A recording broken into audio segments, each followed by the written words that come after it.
घोषणा तथा नगर स्तरीय यो अगुवा कार्यकर्ता भेलाका आदरणीय अध्यक्ष कमरेड, कार्यक्रमका विशिष्ट अतिथि, हाम्रो पार्टीका सिनियर नेता, पार्टी पोलिट ब्युरो सदस्य, प्रदेश सभाका माननीय सांसद आदरणीय कृष्ण राई, जिल्ला कमिटीका अध्यक्ष आदरणीय दाई हुनुहुन्छ कृष्ण पन्त, अनि यहाँ सिनियर सबै आदरणीय जिल्ला कमिटी, प्रदेश कमिटीका आदरणीय नेता कमरेडहरू, लवली दाईहरू सहित सबै साथीहरू हुनुहुन्छ। यहाँ उपस्थित हुनुभएका युवा विद्यार्थी नेता साथीहरू, पत्रकार मित्रहरू, विभिन्न वडाका वडा अध्यक्ष जनप्रतिनिधि मित्रहरू, वडा सदस्य मित्रहरू, यहाँहरू सबैलाई म हाम्रो पार्टीको तर्फबाट र मेरो व्यक्तिगत तर्फबाट न्यानो क्रान्तिकारी अभिवादन व्यक्त गर्न चाहन्छु।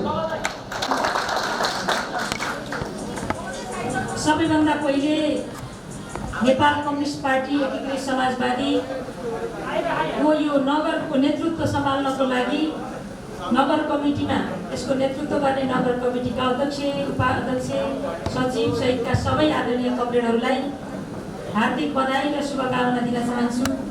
यहाँहरूको नेतृत्वमा हाम्रो पार्टी जनतामा व्यापक रूपमा जान सकोस् र जनताको मन जित्न सकोस्, हाम्रा राजनीतिक कार्यदिशा कार्यभारहरूलाई जनताको बिचमा स्थापित गर्न यहाँहरूलाई सफलता मिलोस्। म कमरेडहरूलाई हार्दिक शुभकामना र बधाई पनि दिन चाहन्छु। पूर्वका कमरेडहरूले धेरै विषय चाहिँ राखी पनि सक्नु भएको छ। हामीले छुट्टै पार्टी किन बनायौँ? एउटा बनी बनाऊ पार्टी थियो, त्यसका बनी बनाऊ नेताहरू थिए हामी जन्मिनुभन्दा अगाडि र यतापट्टि रहनुभएका कमरेडहरूका समकालीन। ती सबैसँग हामी विद्रोह गर्न किन बाध्य भयौँ भन्ने कुरा सायद आजको हाम्रो मूल प्रश्न हो। यो विद्रोहबाट हामीले कस्तो पार्टी निर्माण गर्दैछौँ, यो अर्को महत्त्वपूर्ण प्रश्न हो। र कस्तो पार्टी बनाउँछौँ र त्यसले हाम्रा क्रान्तिका बाँकी कार्यभारहरूलाई कसरी पुरा गर्छ र समाजको आमूल परिवर्तन र रूपान्तरणको दिशा यसले कसरी समात्छ भन्ने कुरा हाम्रो पार्टीको जीवनमा यो नवगठित पार्टी समाजवादी पार्टी र स्वयं हामी त्यो अभियानमा लागेका सबै अभियानका पार्टीका सदस्य कमरेडहरूको जीवनमा धेरै महत्त्वपूर्ण छ, चुनौतीपूर्ण पनि छ। चुनौतीपूर्ण यसका कारण छ कि हामीले विद्रोह गरेर बाहिर निस्क्यौँ, कसैका स्वार्थहरूमा हामीले दखलै गरेनौँ, सीमित मान्छेहरूका स्वार्थ र लाभलाई दखल नगरेर एउटा क्रान्तिकारी पार्टी निर्माण गरेर त्यसको नेतृत्व गर्छौँ, त्यसको अगुवाई गर्छौँ र समाजलाई सही दिशा दिन्छौँ, मुलुकलाई सही दिशा दिन्छौँ भन्ने सङ्कल्प गरेर हामी त्यहाँबाट बाहिरको कारणले हामीसँग चुनौती छ। र धेरै मान्छेले भुलभुलैयामा आज पनि केही रेडिमेड गफ गर्दैछन्। ती रेडिमेड गफ, बनी बनाऊ कुरा, त्यसलाई खण्डन गर्नु पर्दैन। ती बनी बनाऊ कुरा किन नक्कली हुन् भन्ने कुरा भन्न आवश्यक छ। त्यो भन्नको लागि आजभन्दा धेरै, हिजोभन्दा धेरै हामी जनताको बिचमा जाने र पार्टी, हामी आफै र समाज सबै रूपान्तरण हुने प्रक्रियामै भाग लिने हो। हामी एमाले भइरहँदा 9औं महाधिवेशनबाट हामी केन्द्रीय कमिटीमा आएका थियौँ कृष्ण दाई हामीहरू। यो 7 वर्ष हामी त्यो पार्टीमा कस्तो जीवन बाँच्यौँ। तपाईहरु मैले देखेका धेरै कमरेडहरू पार्टीका विभिन्न कमिटीमा हुनुहुन्थ्यो, जनसङ्गठनमा हुनुहुन्थ्यो, त्यसको नेतृत्व आफ्नो दलको नेतृत्वमा हुनुहुन्थ्यो। हामी 7 वर्ष कस्तो काम गर्यौं भन्दा बिहान घाम झुल्किन्छ, बेलुकी अस्ताउँछ। प्रकृतिको नियम जस्तै एउटा पार्टी छ, त्यसको सदस्य छौं, सदस्य भइरहनुपर्छ, चुनावमा भोट हाल्नुपर्छ। त्यो भन्दा पर यहाँ नेता छन्, नेता शक्तिशाली छन्, तिनका पछाडि विकास दौडिन्छ। राज्यका सबै संरचना यसरी नै विकासवादी बनाएका छौं र त्यहाँ केही मालिकहरू हुनेछन् पार्टीभित्र र त्यही दासहरू हुनेछन्। मालिकले माथिबाट दिनेछन्, दासहरूले थाप्नेछन्। आम रूपमा सदस्य र कार्यकर्तालाई दास बनायौं र केही सीमित मान्छेहरू मालिक बन्दै गए र यो कम्युनिस्ट पार्टीभित्र मालिक र दासहरूको बीचको अन्तरसङ्घर्षबाट यहाँबाट मुक्त हुने प्रक्रिया हामीले सुरु गरेका हौँ। सबैभन्दा पहिले हामी किन विद्रोह गर्यौँ भन्ने थाहा पाउनको लागि यो कुरा थाहा पाउनुपर्छ, पार्टीभित्र मालिक र दासको व्यवहार थियो कि थिएन। खड्गप्रसाद ओली र उनको भजन मण्डली, गुट मण्डली मालिकहरू र त्योभन्दा भित्र रहने विचार समूहहरू दासहरू। हामीले उनीहरूले केही दिन्छन् भनेर आश गर्नुपर्ने। कमिटी छ, मालिकको स्तुति गानको लागि कमिटी बनायौँ, मालिकको इच्छा बमोजिमको कुरा गर्नको लागि संरचना खडा गर्यौँ, मालिकलाई दखल हुने कुरा गर्यौँ भने ऊ कालो सूचीमा पर्यो, मालिकको नजरमा नजर पर्यो भने त्यो समाप्त भयो, मालिकको नजरसँग नजर जुध्यो भने ऊ जलेर ध्वस्त भयो। मालिकको मात्र होइन, मालिकका चाकरहरूको नजरमा पनि हामी नजर जुदाउन नहुने अवस्था भयो त्यो पार्टीमा। मालिकका चाकरहरूको नजरमा नजर जुदाउन नसक्ने हालतमा त्यो पार्टीमा थियौँ हामी, हो कि होइन कमरेडहरू? अनि त्यो मालिक र दास प्रथा समाजमा, पृथ्वी लोकका विविध समाजहरूमा दास मालिकको अन्तरसङ्घर्षबाट मान्छेहरूले क्रमशः मुक्त भएर मान्छे जनता भएको समाज फेरि हामी चाकर र मालिकहरूको प्रकरणबाट अगाडि बढेपछि विद्रोह गर्नु अनिवार्य शर्त थियो। त्यसकारण हामीले विद्रोह गरेका थियौँ। पार्टीभित्रको जीवन यस्तो थियो, पार्टी बाहिर के थियो?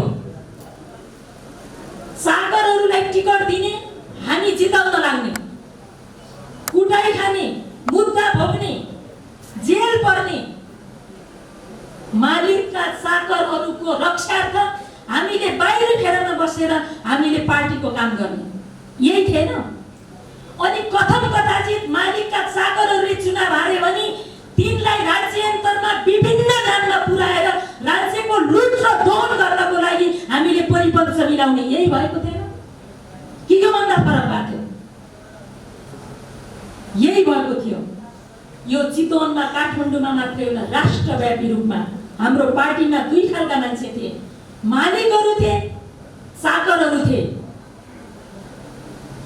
तर हामीलाई यो मन्जुर भएन, चाकरहरू हुन मन्जुर भएन।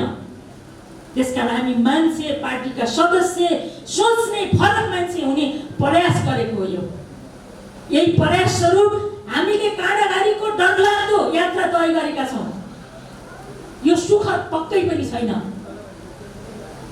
किनभने जिल्ला जिल्लामा पार्टीका कार्यालय, केही करोड पार्टीका खातामा पैसा, ठेक्का पट्टा गर्ने मान्छेहरू यसका सदस्य, पूर्णकालीन पेड, राज्यान्तरमा तिनीहरूको कब्जा र तिनीहरूको पैसाले पार्टी बनाउने र पार्टीले चुनावदेखि चुनावको प्रक्रियाबाट तिनै मालिकहरू राज्य सत्तामा निरन्तर प्रतिस्थापित हुने अवस्थाबाट विद्रोह गरेका हामी मान्छेहरू हौँ, जिउँदा क्रान्तिकारीहरू हौँ। यो हलमा जम्मा भए त्यसकारण क्रान्तिकारीहरूका लागि यही कुरा मन्जुर छ हामीलाई। नेत्रलाल अभागीले भन्नुहुन्थ्यो, वातावरण शान्त र स्तब्ध भएको बेला एउटा बुढ्या नर्तकले पनि बहादुरीका ठुला ठुला गफ हाँक्न सक्छ, चुनौती खडा गर्न सक्छ। तर मेरा मित्रहरू, जब वातावरण अशान्त र भयभीत हुन्छ त्यति बेला पहाडको टाकुरामा शक्तिशाल मात्र ठिङ्ग उभिन्छ। हेर्नुहोस्, कृष्ण खनालहरू त्यसरी उभिन्छन्। पाएको मन्त्री पदलाई राजीनामा गरेर मान्छे बन्ने प्रक्रियामा र मान्छे बन्ने प्रक्रियाको नेतृत्व गर्न आए। त्यस्ता मौकामा क्रान्तिकारी गफ गर्ने बुख्याचाहरू आज के गर्दैछन्? हेटौडातिर फर्केर हेरौँ न। कानुनले 2 महिना मन्त्री खाना दियो। दुर्भाग्य हाम्रा कानुनी जटिलताले भदौको 22 गतेदेखि असोजको 22 गते भित्र विश्वासको मत लिँदा तिनीहरू कहाँ पुग्नेछन्? मैले भएको भए हिजै विश्वासको मत लिन्थे या राजीनामा गरेर जान्थे।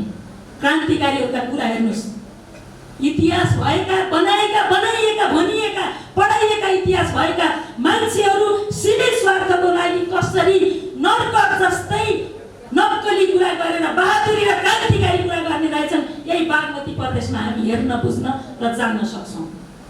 अर्को कुरा, यहीँबाट तपाईहरुले जिताउनु भयो आदरणीय कमरेडलाई। उहाँलाई हामी महासचिव बनाउन नपाएकोमा साह्रै भाव विह्वल भयौँ।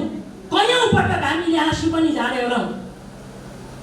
एकातिर क्रान्तिकारी कुरा, अर्कोतिर दक्षिणपन्थी विचार बोकेर क्रान्तिकारी गन्तव्यमा पुग्न सकिने नै थिएन।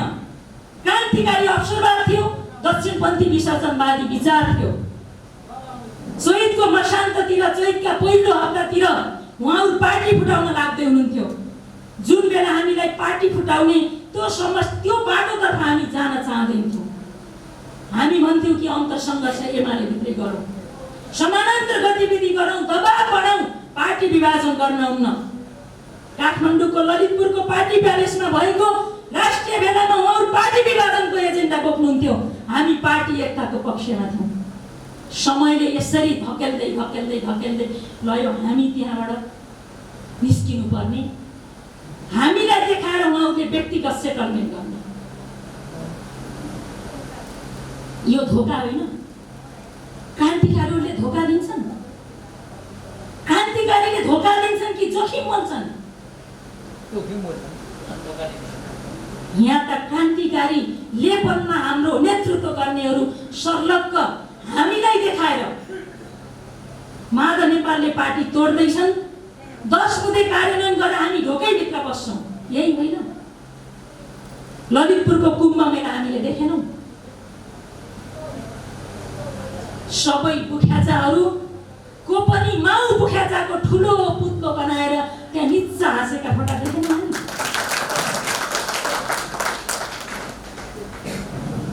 कम्युनिस्ट पार्टीको धराशायीताको दिशा कहाँ हो भन्ने त्यहाँ देखिन्छ। न विचार, न सिद्धान्त, न राजनीति, न संस्कार, न संस्कृति। राज्य लुटेको पैसा छ, केही दलाल पुँजीपतिहरूलाई संरक्षण गरेका छन्, त्यसको पैसा छ। अनि पानीको बोतलमा केपी ओलीको फोटो, टोयलेट पेपरमा केपी ओलीको फोटो, गल्तीमा केपी ओलीको फोटो, बाटामा चन्द्र तन्त्र, यही बनाउन खोजेको होइन। व्यक्ति पूजा, क्रान्तिकारीहरूको व्यक्ति पूजा। हामीलाई द्वन्द्वात्मक भौतिकवाद, ऐतिहासिक भौतिकवाद पढाउँदा मित्रहरू यस्तो कुरा गर्दैनथे। आज ती आदर्श र मूल्यहरू कहाँ गए? भोलि जित्ने एक सिट चुनाव, एक थान सांसद र राजकीय मामिलामा उहाँको शान शौकत, यही थियो मूल्य, यही थियो आदर्श। त्यसकारण यो आदर्शबाट पार्टी बनाउन पैसा चाहिन्छ। माधव नेपालसँग पैसा छैन, त्यसकारण पार्टी बनाउन सकिन्न। फ्रिक्वेन्टली हामीले सुनेको कमरेड पुष्पलालले 6 सालमा कम्युनिस्ट पार्टीको स्थापना गर्दा उमेरले 25 वर्ष हुन्। एकातिर धोक्राका धोक्रा पैसो, अर्कोतिर ताली बजाउने चाकर भएर पार्टी बनेको होइन। त्यति बेला कमरेडहरू बनारसको एउटा गल्लीमा पार्टी स्थापना भयो। काठमाडौँमा आएर भूमिगत बसेर क्रान्तिकारीहरूले पार्टी बनाएका हुन्। 35 सालमा माले बन्यो। माले बन्दै गर्दा पनि एकातिर धोक्राका धोक्रा पैसो, अर्कोतिर ताली बजाउने चाकर र केही मालिक भएर त्यहाँ पार्टी बनेको थिएन। आज चाकर, मालिक, पैसा, लुट, यसैको आधारमा पार्टी बनाउने अभ्यास छ। पूर्व एमाले, ओलीको कम्पनीको पार्टी त्यो बन्छ कि बन्दैन, इतिहासले को परीक्षा हुन्छ, भविष्यले त्यसलाई परिणाममा देखाउँछ। उहाँहरूले भन्दै गरेका छन्, हाम्रो नेकपा एमाले ट्रेडमार्क, हामीले बनाएको पार्टी सूर्य चिन्ह। आज पढे लेखेका भनिएका मान्छेहरूले यसो भन्दै हिँडेका छन्। पढे लेखेका भनिएका, बुद्धि भएका हुन् कि होइनन् त नभनौँ, किन अब एमाले ट्रेडमार्क चाहियो उहाँहरूलाई? त केपी ओलीको बुख्याचा बोकेर गए भइगयो नि। किन सूर्य चिन्ह चाहियो उहाँहरूलाई? केपी ओलीको यसो नौराएका हातको बुख्याचा बोकेर हिँडे भएन देशभरि? विचार सकेपछि पुग्ने त्यही हो, विसर्जन नै हो। केपी ओलीको दक्षिणपन्थी विसर्जनवादी अवसरवादको बाटोमा केही रैतीहरू, केही दासहरू ओलीले झार्दिहाल्लान् र खाउँला भनेर लामबद्ध बसेका छन्। उनीहरूले यो परिवर्तनको आन्दोलनमा केही पनि योगदान गर्दैन। त्यसकारण काहीँ भुले प्रक्रियामा पर्नुपर्ने देखिन्छ। इतिहासमा दासहरूले पार्टी काहीँ बनाएनन्। मालिकहरूको पार्टी त्यति बेलासम्म थियो जति बेलासम्म तिनीहरूलाई भ्रम थियो। अग्ला अग्ला प्रतिमा बोक्ने दासहरू हुँदासम्म मालिकको पार्टी बन्छ। पञ्चायतको अन्तिमतिर उत्तरार्धतिर केही पञ्चरेलीहरू राजाको फोटो बोकेर हिँडेका थिए। तर क्रान्तिकारीका अगाडि, परिवर्तनको मुद्दाका अगाडि राजाले छोडिदिँदा पञ्चहरूको के भयो? आज हात थाप्न बसेका अवसरवादी मुख्यताहरूको हालत त्यही हुनेवाला छ। त्यसकारण उनीहरूको विधान सम्मेलनमा त हामीले देखिसक्यौँ, मालिकले तोके बमोजिम पद हुने व्यवस्था भयो। अब 2 महिनापछि हुने महाधिवेशनमा मालिकले तोके बमोजिमको पद प्राप्त गर्छन्। त्यसको 15 महिनापछि हुने चुनावमा मालिकले तोके बमोजिमको टिकट पाउँछन्। तर भोट पाउनु पर्यो नि जनताको बिचमा। के मुद्दामा गएर भोट पाउने? हामीलाई भोट दिनु महाराजा खड्गप्रसाद ओलीले 3 महिनामै संसद विघटन गरेर लोकतन्त्रको उन्नत अभ्यास गर्नेछन् भन्नुको लागि जाने। अदालतले फेरि उल्टी गर्यो भने हामीलाई भोट दिनु, त्यसको अर्को 3 महिनामा फेरि हामी क्रान्तिकारी ढङ्गले क्रान्तिकारी लोकतन्त्रको अभ्यास गर्न निर्वाचनमा जानेछौँ भनेर जान्छन्। के भनेर जान्छन्? चुनावमा जाने एजेन्डा के हो? अनि हाम्रा मित्रहरू हामीलाई धकेलेर सुरुङभित्र छिट फर्किनै नसक्ने गरी धकेलेर सुरक्षित वासस्थानमा अवतरण गरेका मित्रहरूले के भन्छन्? हिजो खड्गप्रसाद ओली विचारविहीन भए, राजनीति मूल्य मान्यता नैतिकता सबैबाट च्युत भए, त्यसकारण यिनलाई सत्ताबाट च्युत गरौँ भन्ने कुरो उनीहरूका फेसबुकका वालबाट त स्ट्याटस मेटाउलान्। युट्युबमा अथवा दुनियाँको यो आर्काइभमा सेभ भएका चिजहरूलाई कसरी इरेज गर्छन्? त्यो गरेर जान्छन् कि यत्तिकै जान्छन्? खड्गप्रसादको नजरमा दुनियाँमा 2 प्रकारका मान्छे छन्। एक प्रकारका मान्छे दुश्मन छन्, अर्को प्रकारका मान्छे चाकरहरू छन् भन्नेहरू अब दुश्मनको कित्तामा उभिन्छन् कि चाकरको कित्तामा उभिन्छन् यो पनि भन्नुपर्ने होइन। त्यसकारण हामीलाई त दुश्मनी नै मन्जुर छ। विद्रोह हामीले गरेको। खड्गप्रसादको नजरमा 2 प्रकारका मान्छे छन्, चाकरहरू छन् र दुश्मनहरू छन्। हामीलाई दुश्मनै मन्जुर छ। उनी प्रतिस्पर्धा गरेर उनलाई पराजित गर्छौँ, परास्त गर्छौँ। उनको दक्षिणपन्थी विचारको विरुद्ध हामीले एउटा क्रान्तिकारी पार्टी निर्माण गरेर जाने सङ्कल्प गरेका छौँ। त्यसका हामी यो बाटोबाट हिँड्ने हो। बाँकी मित्रहरू के गर्छन्? बुर्का किनेर लाएर हिँड्छन् कि मुख त देखाउनु पर्दो होला नि।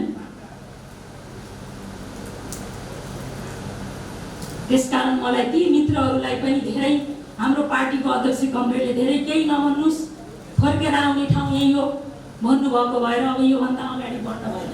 क्रान्तिकारी कम्युनिस्ट पार्टी समाजको आमूल परिवर्तनको दिशाबोध गर्ने कम्युनिस्ट पार्टी बनाउनकै लागि मैले प्रारम्भमै भन्न विषय प्रवेश गर्न चाहन्थेँ कि अलिकति रकटक चाहिँ के भएको छ भने म जति पनि ठाउँमा गइरहेको छु, मित्रहरू एउटा भनाइरहेछ, मलाई दुश्मनबाट त बस्न म आफै सक्छु, दुश्मन दुश्मनकै हिसाबले आउँछ, तर मलाई आफ्ना मित्रबाट बचाइदेऊ भन्ने एउटा कसैको भनाइरहेछ। देशैभरि हिँड्दा हामीसँग एउटै विचार समूहमा छौँ भन्नेहरूबाटै हाम्रो साथीहरूलाई सबभन्दा ज्यादा दिग्भ्रमित गरिएको भएर यति भन्नमा बाध्य छ। आज पनि उनीहरू ओली गलत भन्छन्, ओली गलत भन्छन्, ओलीका हर क्रियाकलाप गलत भन्छन्, तर ओलीसँगै टाँसिन्छन्। अनि कुन चाहिँ जडित छ, त्यस्तो रसायन छ ओलीको दक्षिणपन्थी अवसरवाद र व्यक्तिवाद विरुद्ध लड्दै गर्दा उसैको टाङमुनि छिर्ने चाहिँ विचार के हो भन्ने कुरा, कुन आदर्श, कुन मूल्य, कुन नैतिकताले त्यतातिर लान्छ भन्ने कुरा सोच्न बाध्य भएको भएर म यो कुरा भन्दैछु।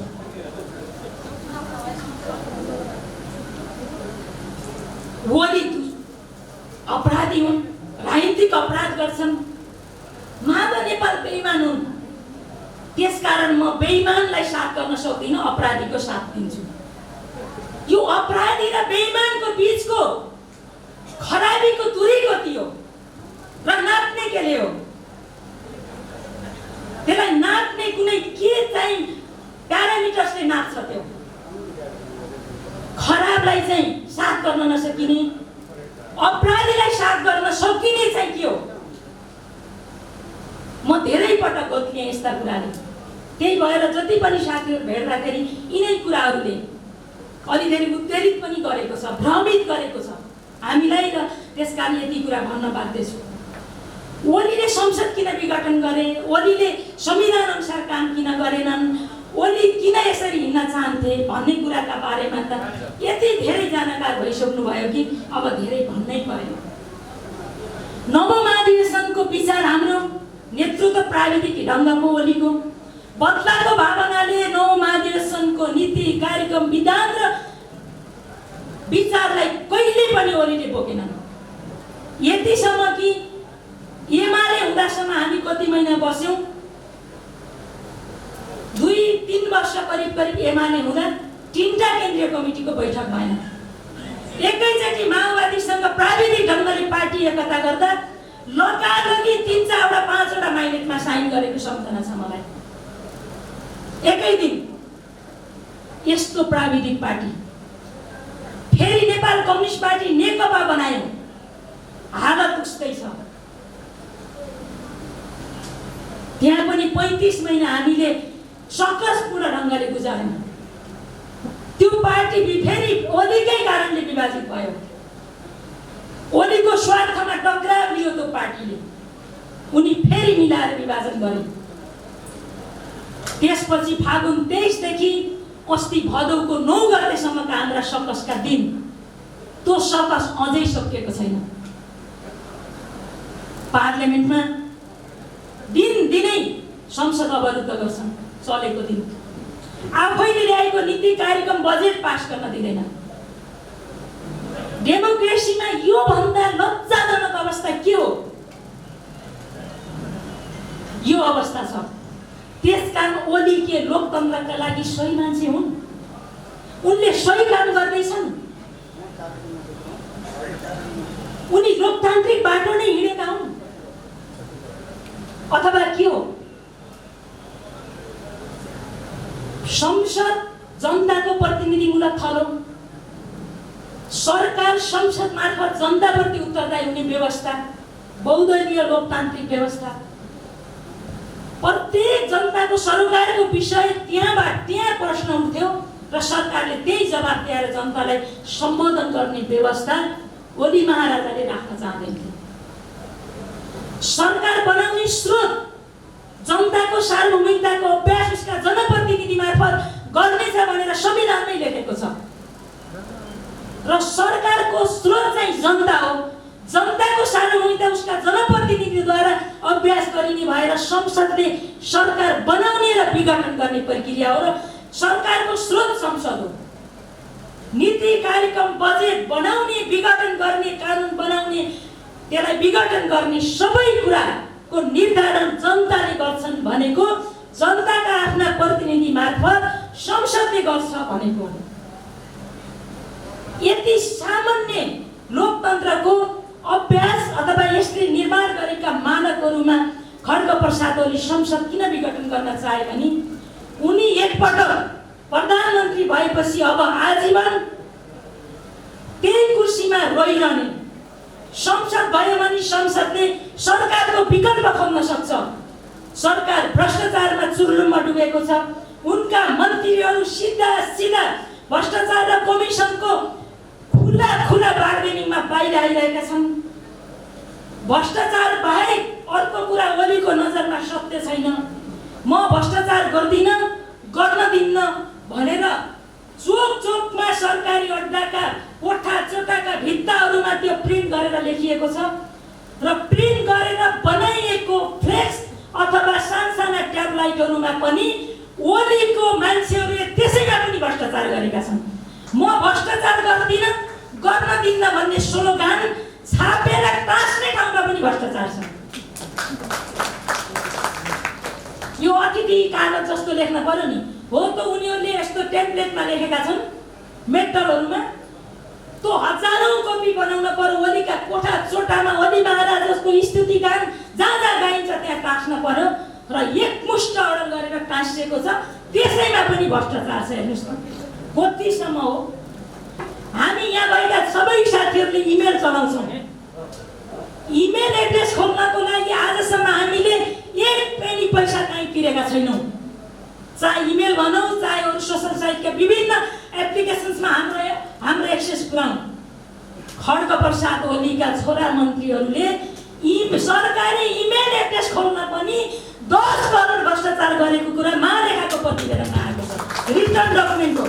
लेखाको खाना चाहिँ के बाँकी राखेको छ हौ ओलीले? खाना लुट्न चाहिँ के बाँकी छ?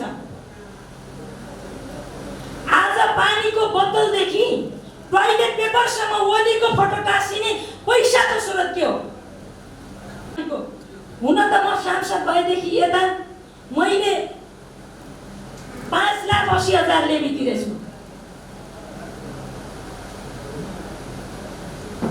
हामी जस्तै देशैभरिका मान्छेले तिरे, पार्टीका सदस्यले तिरे। त्यो त संस्थागत पैसो छ। पार्टीको कार्यालय सचिव सचिवालय सचिवका नाममा राम्रै गाडी र पेट्रोलहरू परिवारका सदस्य समेतले कुदाइरहेको देखेकै छौँ। त्यो सरकारी पार्टीको सरकारी कोषमा गएको हाम्रो पैसामा लुट त छँदैछ। तर आज ठुला ठुला बुख्याचाहरू राजधानीमा ठुला ठुला बनाएका होर्डिङ बोर्डहरूको स्रोत के हो? के को ओलीलाई स्रोत सोध्नु? सिधा लुटेको हो सर। यसो सोध्नै पर्यो। सिधा लुटेको। अख्तियारमा आफ्ना मान्छे नियुक्ति गर्ने कानुन मिलाएर अनि यहाँ एउटा मेयरले कहीँ कतै कानुनले नमिलेको कुरा उसले मेयरलाई तिनटै अधिकार छ। हेर्नुहोस् स्थानीय तहले उसले लेजिस्लेचर कानुन बनाउँछ, उसले विधायकी अधिकार प्रयोग गरे अब एक्जिक्युटिभ अधिकार प्रयोग गर्छ, जुडिसियरीको पनि अधिकार प्रयोग गर्ने भारी स्थानीय तह शक्तिशाली छ। शक्तिशाली तहमा केही काम गर्दा तलमाथि भएको हुन्छ। आज स्थानीय तहमा हाम्रो पार्टीमा मेयरहरू किन असनाखत गरेनन्? एउटा कारण यही होइन, काहीँ तलमाथि भएकै छ। त्यो भएपछि ओलीका मान्छे अख्तियारमा छन्। त्यो निर्णय खारेज नहुँदासम्म कोही पनि मान्छे यता आउँदैन। यो हामीले देखेका छैनौँ। इभन वडा अध्यक्षहरूलाई गाह्रो, जो विष्णु महतो जस्तो जनताको जनालाई काम गर्छन्, यस्ता मान्छेलाई ओलीको अख्तियारको के डर भयो? जसले थोरै धेरै तलमाथि गरेका छ तिनका लागि आज पनि ओलीले प्यारलल सत्ता अभ्यास गरेका छ। त्यही कारण साथीहरूले शनाखत गरेनन्। सिम्पल कुरा। खोल्न जाने भने धेरै पर जान पर्दैन कि मैले सरकारी नै प्रतिवेदनमा अहिले कुरा गर्छु। महालेखाको प्रतिवेदन फेरि ल्याएर पढौँ, मैले पठाइदिउँला पनि। त्यही हेर्नुहोस् स्थानीय तहका हाम्रा मित्रहरूका बेरोजगारका हालत के छन् भनेर। हो यिनैले उनीहरूलाई घन ठोकेको ठोकै छ। त्यही भएर साथीहरू आउँदैन। हामीले बल पनि गरेनौँ। तिम्रो भ्रष्टाचार लागेको कुरा मिलाइदिउँला आऊ भन्नु भएन। हाम्रो यस्ता मान्छे ल्याउनु पनि भएन। भागै यही हो। सरकारी वेतन खाने गरी राजकीय मामलामा पुगेका हर मान्छेका मन्त्री भएका हर मान्छेका समस्या यही। ज्यादै क्रान्तिकारी मान्छेहरू पनि आज युटर्न भएर फेरि उही ठाउँमा पुग्ने कारण के हो त? केही न केही त होला। केही न केही त होला नि। सरपारी सरपाउका देख्छ। यस्तै यस्तै हो। धेरै कुरा गोप्य राखौँ। अहिले भनि नहालौँ, चुनावसम्म भन्नु छ नि हामीले पनि। बिस्तारै बिस्तारै भन्ने हो। त्यसकारण यही पात्र र प्रवृत्तिका विरुद्ध हामीले विद्रोह गरेका थियौँ। राज्यको दोहन, डिएनए टेस्ट गरेर उनका मान्छेको नियुक्ति, उनको मान्छेको सपना एकपटक इतिहासमा आएको मौकाको दोहन, अनि ओलीले संसद संविधान व्यवस्था र प्रणालीलाई आफ्नो मुठ्ठीमा राखेर राज्यका अङ्ग र संवैधानिक निकायमा एकलौटी नियुक्ति र त्यसको आडमा सत्तामा विराजमान हुने जुन सपनाले संसद पटक पटक विघटन गर्ने र आफूलाई दखल हुने पार्टी पटक पटक विभाजन गर्ने काम ओलीले जे गरे, यसको विरुद्ध एउटा क्रान्तिकारी पार्टी चाहिन्छ भनेर हामीले विद्रोह गरेका। चाहिन्छ भने आवश्यकता भयो के चाहिँ हामी भ्रष्टाचारका पक्षमा हामी सोची जानु पर्यो होइन भने विद्रोह अनिवार्य शर्त भयो त्यही कारण हामी यहाँबाट विद्रोह गर्यौं मैले अघि नै भने विद्रोह सजिलो छैन थिएन विद्रोह जसले थाहा पाए तिनैले गर्ने कुरा हो र यो कर्मश भइरहने प्रक्रिया हो त्यसकारण साबितको एमाले भत्किने र विद्रोह गरेर समाजवादी पार्टी बन्ने प्रक्रिया निरन्तर गतिका साथ बढ्ने प्रक्रिया छ म हिजो मात्रै इलामको जोगमा माइजोगमै गाउँपालिका हो त्यो दुर्गमै क्षेत्र पर्छ त्यहाँ पुगेको थिएँ त्यहाँको उपस्थिति त्यहाँको कुरा सुन्दा मलाई लाग्यो कि क्रान्तिकारीहरूले साँच्चै विद्रोह गर्छन् त्यहाँ हरेक ठाउँ ओडामै खड्गप्रसाद ओली छ के त्यहाँ विद्यालय व्यवस्थापन कमिटीमा खड्गप्रसाद ओली छ सामुदायिक वनमा छ तिनका विरुद्ध विद्रोह गरेका छन् मान्छेहरू त्यो एउटा माथिको खड्गप्रसाद ओली होइन क्या टोलमा खड्गप्रसाद ओलीहरू छ त्यो प्रवृत्ति हो एउटा पात्रलाई त प्रधानमन्त्रीबाट हटाउन सकिएको थियो नि तर यो प्रवृत्ति तँलाई सबै तिनका अनुहार परेका नाममा देखिने र तिनीहरूलाई हामीले च्युत गर्नको लागि तिनीहरूलाई सच्याउने र रूपान्तरण गर्ने गुन्जाइस नभएपछि तिनलाई परास्त गर्नको लागि त्यहाँ विद्रोह हाम्रो गरिराखेको छ उसले पनि निर्वाचनको घोषणापत्र हेर्नुस् न हामी जम्मै चुनावी त लडेर आयौं समानुपातिक भए पनि प्रत्यक्ष भए पनि हाम्रा घोषणापत्रहरू के थिए दुई लाइन पल्टाएर हेरौं 5 वर्षमा 10,000 मेगावाट बिजुली बनाउने अन्तर्देशीय प्रसारण लाइन बनाउने बिजुली निर्यात गर्ने त्यसपछि नेपालको ट्रेड डेफिसिट घटाउने खड्गप्रसाद ओलीले कुन चाहिँ विद्युत गृह उत्पादन गर्नलाई उनले यहाँ सुरु गरे कुन चाहिँ प्रसारण लाइन निर्माण गर्न उनले चाहिँ थालनी गरे अहिलेसम्म नेपालको सडकको सञ्जाल एक्सेस पहुँचको लागि हामीले सडक बनायौं जनताको सामान्य सुविधाको लागि सडक बनायौं अब सडक मार्गहरू इकोनोमिक पर्सपेक्टिभबाट हेर्नुपर्छ ढुवानीको लागि त्यसले चाहिँ हाम्रो ढुवानीको लागत घटाएर वस्तुको मूल्य घटाउँछ भन्ने सिद्धान्तको आधारमा अब हामीले इकोनोमिक राजमार्गहरू बनाउनु पर्छ भनेर लेख्यौं खड्गप्रसाद ओलीको कार्यकालमा कुन चाहिँ राजमार्गको बारेमा त्यहाँ तपाईको सामान्य प्रोजेक्ट डिजाइन मात्रै होइन प्रोजेक्ट डीपीआर बन्यो अथवा कुन चाहिँ प्रोजेक्टको डिजाइन बनियो या ठेक्काले या पैसा छुट्यायो छैन शहरीकरण गर्ने भन्यौं हामीले केही महत्त्वपूर्ण स्याटेलाइट सहरहरू बनाउने भन्यौं खड्गप्रसाद ओलीको स्याटेलाइट सहर 300 खर्बसम्म पैसा मिल्यो भने दमकमा गएर हाल्ने अनि त्यहाँ पैसा हालिसकेपछि जम्मै भोट चाहिँ जनताले वारवार्ती दिन्छन् आज असन्तुलित विकास खड्गप्रसाद ओली शक्तिमा भएको बेलामा दमकका मान्छेले विकास पाउने के हुम्लाको मान्छे चाहिँ हुम्लामा जन्मेको कारणले नै राज्यबाट अपलित हुने यही हो सन्तुलित विकास शक्तिशाली नेता नभएकै कारणले जनताको भाग्यमा बागर लाग्नु पर्ने गहर लाग्नु पर्ने यही हो न्यायोचित व्यवहार सामाजिक न्यायको हिसाबले हेर्नुस् अपराधलाई नियन्त्रण गर्ने कुरा गर्नुहुन्छ भने निर्मला पन्तको 13 वर्षीय बालिकाको बलात्कारपछि हत्या भयो अपराधी खुलेआम हिँडेको छ खड्गप्रसाद ओलीको सरकारले अनुसन्धानमा काबिल तपाईको अनुसन्धान अधिकृतमाथि कारबाही गर्छ मानव खड्गप्रसाद ओलीका चाटुकारहरूलाई नियुक्ति गरेको छ एक लाइन सरकारलाई खबरदारी गर्दैन हालत हेर्नुस् मैचुक निर्मला जस्तै भागीरथी थुप्रै नानीहरूको बहिनीहरूको बलात्कारपछि हत्या भएको छ त्यो छैन अनि हामीले केही गेम चेन्जर परियोजनाका बारेमा गफ गर्यौं लगानी बोर्ड जस्ता केही वैदेशिक लगानी भित्राउने केही एजेन्सीहरू छन् त्यहाँ उनका मान्छेको नियुक्ति अयोग्य मान्छेहरूको थ्रेसहोल्ड घटाउँदा पनि एउटा राम्रो एफटीआई नेपालमा भित्रिँदैन एउटा शिवम सिमेन्ट बाहेक एउटा गतिलो कहीँ आएको हामी भेट्दै त्यो फेरि अपरेसनमा आइसक्यो। 16 महिनामा त्यसले काम सुरु गर्यो। शिवम होइन, औँसी सिमेन्टको कुरा। त्यसकारण हामीले विदेशी लगानी ल्याएर गर्छौँ भने विकास पनि त्यस्तो छ होइन। गर्ने एकातिर, गर्ने अर्कोतिर। खड्गवलीका जुत्चे रेल, पानी जहाज, घर घरका पाइपलाइनमा ग्यास कहाँ पुगे?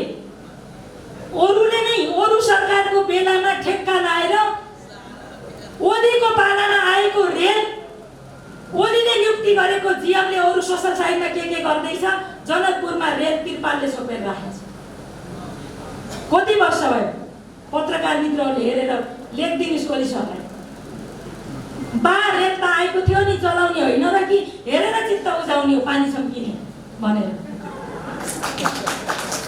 बाका गफ। जुत्चे रेल यता केरुङबाट आउँछ, उहाँ छोराको गाउँ पर्वतमा स्टेसन राख्ने के सुनेका थियौँ हामीले। पानी जहाज त यहाँ स्टिमर चलाउँछन् हाम्रो व्यवसायी साथीहरूले नारायणीमा। कुन दिन खड्गप्रसाद ओलीका चाटुका छोराहरूले यही हो बारी ल्याएको पानी जहाज भन्न बिर्सेन। विकासको कुरा यो छ। 7 दशक लाएर हामीले संविधान जनताले बनाउनु पर्छ भनेर बनायौँ। यही संविधानको कष्टमा 17,000 मान्छेले बलिवेदीमा चढे। त्योभन्दा अगाडिका गङ्गालाल शुक्लराज शास्त्री, धर्मभक्त माथिमादेखि अगाडिका सङ्गठित योगमायासम्मका मान्छेहरूको सङ्गठित असङ्गठित विद्रोह र त्यो विद्रोहले एउटा क्रान्तिको रूप धारण गरेको 62-63 सालको ऐतिहासिक जनक्रान्ति।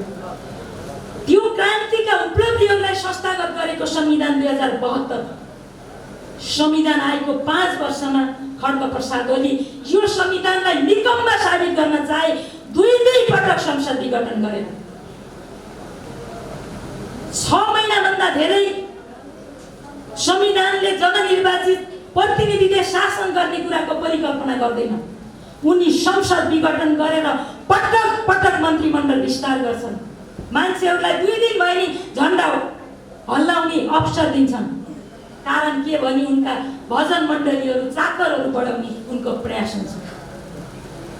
यो अवस्था छ।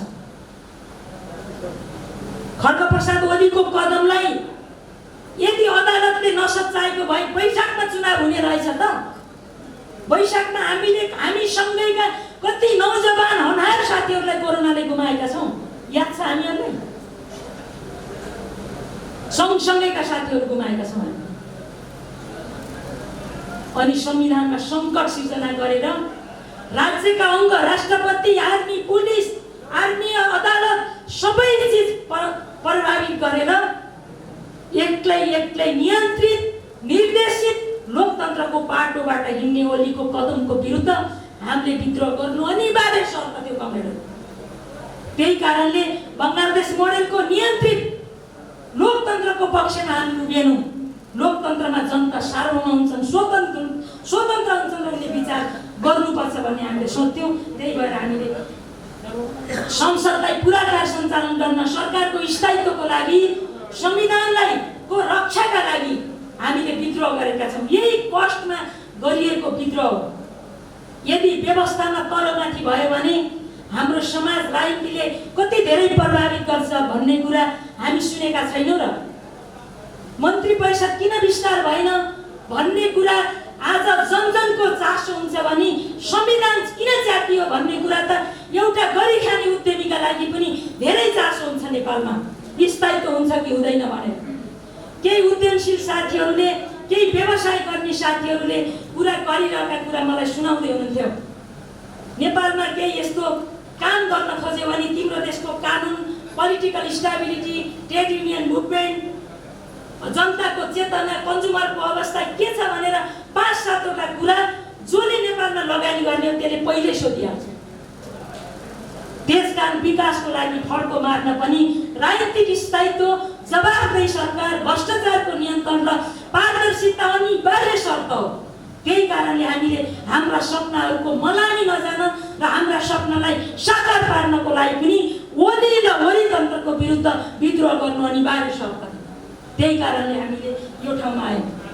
एकातिर चुच्चे नक्साको कुरा छ, चुच्चे रेलको कुरा छ, एमसीसी को कुरा छ, सँगसँगै ओलीका एक अपोजिट राष्ट्रवादका नाराहरू हामीले देख्छौँ। सत्तामा हुँदा ओलीका लागि एमसीसी पास गरिहाल्न पर्ने विषय छ, सत्ता बाहिर जाँदा दाउपेचको विषय छ। चुच्चे नक्सा पार्लियामेन्ट एक ढिक्का भयो, सबै दलले समर्थन गरेर हामीले लिपुलेख लिम्पियाधुरा समेटिएको नक्सा जारी गरेको। दुनियाँका लागि चुच्चे नक्सा देखियो, तर पाठ्यक्रममा छापेर बालबालिकालाई हाम्रो भूगोलको बारेमा, हाम्रो जनसङ्ख्याको बारेमा, हाम्रो वस्तुस्थितिको बारेमा पढाउने सामाजिक शिक्षामा छापेको नक्सा बाँड्न ओलीले किन रोक लगाए? राष्ट्रवाद त्यही देखियो। त्यसकारण यस्ता नक्कली राष्ट्रवाद, ओलीको नक्कली राष्ट्रवाद बिग्रेको घडीलाई भित्तामा तपाईँ झुन्डाइरहनु भयो भने 24 घण्टामा यानि कि दिनमा 2 पटक त्यसले सही टाइम दिन्छ। ओलीको राष्ट्रवाद 72 र 75 यताका कहानी बिग्रेको घडीलाई भित्तामा झुन्डाए जस्तै हो, दिनमा 2 पटक सही समय दिन्छ। कसरी भयो? उनी कसको हितमा काम गर्थे? महाकाली सन्धि फर्केर हेरौँ त, महाकाली सन्धिमा उनको नाफा कति हुन्छ भनेर भनेको। आज महाकाली एकीकृत विकास परियोजना पञ्चेश्वरको हालत के छ? 53 सालको असोजको 3 गते महाकाली सन्धि भएको थियो। आज 25 वर्ष भए त्यहाँ त्यसको एक पाइला अगाडि बढ्यो कि बढेन? त्यो राष्ट्र हित विपरीत थियो भन्ने कुरा देखियो कि देखिएन? शारदा ब्यारेजमा यता चाहिँ कमिला फर्किने पानी छ, उता समुद्रै फर्काएर लगेको छ। हामीले त्यो पानीको साझा नदी हो भने त्यसको स्वामित्व आधा आधा हुन्छ भन्ने अन्तर्राष्ट्रिय सिद्धान्त अनुसार पनि हामीले प्राप्त गर्ने। आज त्यो हालतमा हेर्नुहोस् असमान सन्धि थियो भन्ने कुरा। त्यसका पक्षपाती खड्गप्रसाद ओली आज राष्ट्रवादी ठहरिनु भनेको बिग्रेको घडीले दिनमा 2 पटक सही समय दिनु जस्तै हो। सामन्त कुमार गोयल गएको कार्तिकको 5 गते नेपाल फर्केपछि उनले संविधानका विरुद्धमा, संघीयताका विरुद्धमा, धर्मनिरपेक्षता विरुद्धमा, समावेशी र सहभागितामूलक शासन प्रणालीको विरुद्धमा र संसद विघटन गर्नेसम्म उनले लगातार एक्लै केही स्टेप चाले। कसको निर्देशनमा गरिरहेका थिए यो हामीले नदेखेको हो र? त्यसकारण धेरै राष्ट्रियताको मुखुरो पनि उदाङ्ग भइसकेको छ। त्यसकारण हाम्रो मुलुकको सार्वभौमिकताको रक्षा जनताले नै गर्छन्, त्यसको नेतृत्व हाम्रो पार्टीले गर्छ। त्यही कारणले पनि राष्ट्रियताको संरक्षणको लागि, परिवर्तनका लागि, राष्ट्रिय स्वाभिमानको रक्षार्थ पनि ओली र ओलीको कम्पनीबाट विद्रोह गरेर राष्ट्रिय स्वाभिमानका लागि हामी आउनुपर्ने अनिवार्य शर्त थियो। त्यही भएर हामी यो ठाउँमा आयौँ। त्यसकारण मैले अघि पनि भने जिन्दगीमा नाफा घाटाको हिसाब गर्नेहरूले, प्राप्तिको आसक्ति भएकाहरूले विद्रोह गर्दैनन्। कमजोर प्राप्तिमा कुनै आकांक्षा नभएका तर सपना ठुल्ठुला देख्नेहरू, क्रान्तिकारीहरूले नै विद्रोह गर्छन् र यो विद्रोहमा हामी लाग्यौँ। मैले अघि नै भने विभिन्न जिल्लाबाट, विभिन्न पालिकाबाट, विभिन्न वडाबाट, विभिन्न गाउँबाट जनप्रतिनिधि हुँदै केन्द्रसम्म विद्रोहको प्रक्रिया अगाडि छ। त्यसकारण हामी यसरी विद्रोहमा आएका छौँ। यो विद्रोह पछाडि हामी कसरी अगाडि बढ्छौँ भन्ने कुरा अब प्रमुख कुरा हो। आजसम्म जे कुराहरू भए यी खराब भए, योबाट मुलुक अगाडि जाँदैन भनेकै कारणले हामी नयाँ पार्टी बनायौँ। अब हामी कसरी जान्छौँ, हामी कसरी जान्छौँ भन्ने कुरा सायद हाम्रो सिद्धान्त, नीति, कार्यक्रम, हाम्रो कार्यदिशा, हाम्रा कार्यभार, हाम्रो सङ्गठन, हाम्रा सोच, हाम्रा सङ्कल्पले नै निर्धारण गर्छ हामी जाने बाटो के हो भन्ने। यति कुरा हामीले बुझिसकेपछि कम्तीमा व्यक्ति पूजा होइन, विचार सिद्धान्त विहीन पुत्ताको पूजा होइन, हामी विचार, राजनीति, सिद्धान्तकै तहमा यो पार्टीभित्र डिबेट गर्छौँ। नेपाली समाजको आजको वर्ग संरचना, आजको जातीय विभेद, वर्गीय विभेद, क्षेत्रीय विभेद, लैङ्गिक विभेद र आजका आकाङ्क्षाहरूलाई सम्बोधन गर्नको लागि नेपाली समाजको वर्ग र सामाजिक चरित्रको यथार्थ विश्लेषण सहित त्यसका अन्तर्विरोधहरूलाई हल गरेर अगाडि जाने हाम्रो प्रमुख कार्यभार हो। त्यसकारण कम्युनिस्ट डक्ट्रिनमा के भनियो भने वर्गहरूको अन्त्य भयो भने वर्गीय मुक्ति सँगसँगै सबै प्रकारका मुक्ति सम्भव छ भनिएको सन्दर्भमा नेपाली विशिष्टतामा के हो त मार्क्सवाद लेनिनमा? के नेपालमा वर्गीय मात्रै विभेद छ वा जातीय, क्षेत्रीय, लैङ्गिक, भाषिक, क्षेत्रीय यस्तो पनि विभेद छ? कसैले भनेको आधारमा, कोही अभियन्ताले भने भनेर होइन, साँच्चै सामाजिक जीवनमा हेरौँ। अब हामीले हाम्रो पार्टीको राष्ट्रिय सम्मेलनसम्म आउँदा हामीले वस्तुगत हिसाबले हेरौँ, त्यसको मात्रा कति हो? विभेद छ। त्यो मात्रा क्रोनिक भएर हल गर्न नसकिने अवस्थामा छ कि हामी हल गर्न सक्ने अवस्थामा छ? हाम्रा विभेदका अवस्थाहरू के हो? त्यसलाई सम्बोधन गर्ने आजको मार्क्सवाद, नेपाली सन्दर्भको मार्क्सवाद के हो? हामीले यहाँ विचरण गर्नेछौँ। जाति, भाषा, संस्कृति, लिङ्ग, क्षेत्रको आधारमा रहेका विभेदहरूले हामीले हल गर्ने हामीले कस्तो सिद्धान्त अवलम्बन गर्छौँ भन्ने कुराले आजका तमाम यी मुद्दाहरूलाई सम्बोधन गर्नेछौँ।